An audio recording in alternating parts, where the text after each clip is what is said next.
رحلوا من آلاف السنين مصريين البلقان والموجودين حاليا في أكثر من دولة من دول البلقان. لكن مين هم مصريين البلقان؟ وإيه هو أصلهم؟ وإزاي وصلوا أصلا لمنطقة البلقان؟ وهل هم أصلا معترف بهم كأقلية موجودة في منطقة البلقان؟ وإيه هو أهم طلب ليهم؟ كل ده يا سيدي هنشوفه في فيديو النهارده.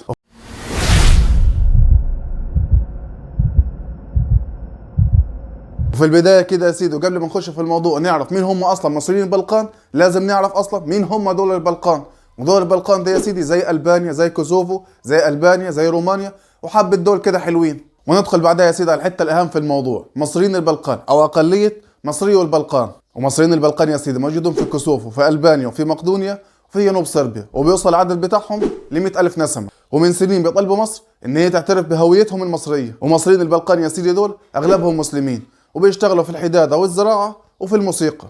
لكن ايه هو اصلهم وازاي وصلوا منطقة البلقان؟ شوف يا سيدي، العلماء اختلفوا في القصة دي، وفي رأي يا سيدي بيقول ان دول رحلوا من البحر لمنطقة البلقان، وده في عهد رمسيس الثاني، ودول كانوا بيدوروا على الحديد وموارد تانية، وفي جزء من الناس دي استقروا هناك. لكن في رأي تاني بيقول ان دول المصريين هربوا لما دخلوا الهكسوس على مصر، ودول كانوا خايفين من ان هم يتقتلوا او ان هم يموتوا، فهربوا لمنطقة البلقان. لكن في رأي ثالث يا سيدي بيقول لك ان دول المصريين رحلوا مع الاسكندر الاكبر. لكن كل دي اراء ونظريات، ما فيش اي حاجة بتأكدها. لكن مصريين البلقان بيأكدوا وعندهم اصرار على ان هم مصريين، وعندهم بعض الحاجات اللي بيستندوا عليها، زي ان هم معاهم عملات معدنية راجعة لإله إيزيس، وكمان عندهم عادات بيمارسوها شبيهة بالعادات المصرية القديمة، وكمان الشكل بتاعهم أو ملامحهم اللي هي شبه أو زي ملامح المصريين، واللي هي فيها اختلاف بين الناس اللي ساكنة في منطقة البلقان. ومصريين البلقان يا سيدي بعد محاولات تم الاعتراف بيهم في كوسوفو، وأصبح معترف بهم كأقلية مصرية موجودة في كوسوفو. وكمان لهم حزب سياسي اسمه الحزب الليبرالي المصري، والحزب ده موظف في البرلمان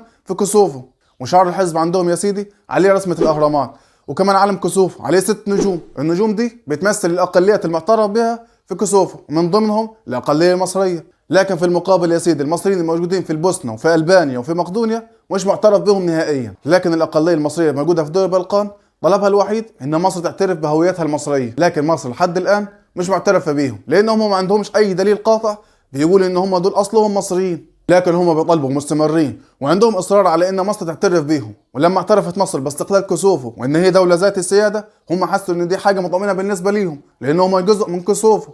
لكن هم عندهم محاولات للتقرب من مصر، ومن ضمن المحاولات دي ان في واحد من الحزب الليبرالي المصري واللي هو اصلا عضو في البرلمان ارسل دعوه لزاهي حواس، وبالفعل زاهي حواس قبل الدعوه. هم يا سيدي بيعملوا اي محاوله اللي تخليهم قريبين من مصر. فمصريين البلقان مش محتاجين من مصر ان هي تصرف عليهم، لان مشكله مصريين البلقان مشكله هويه. هم محتاجين من مصر ان هي تعترف بهويتهم المصريه زي باقي الاقليات. فعندك تركيا معترفه بالاقليه التركيه هناك، واعضاء البرلمان بيرفعوا صوره اتاتورك وبيفتخروا ان هم اصولهم تركيه.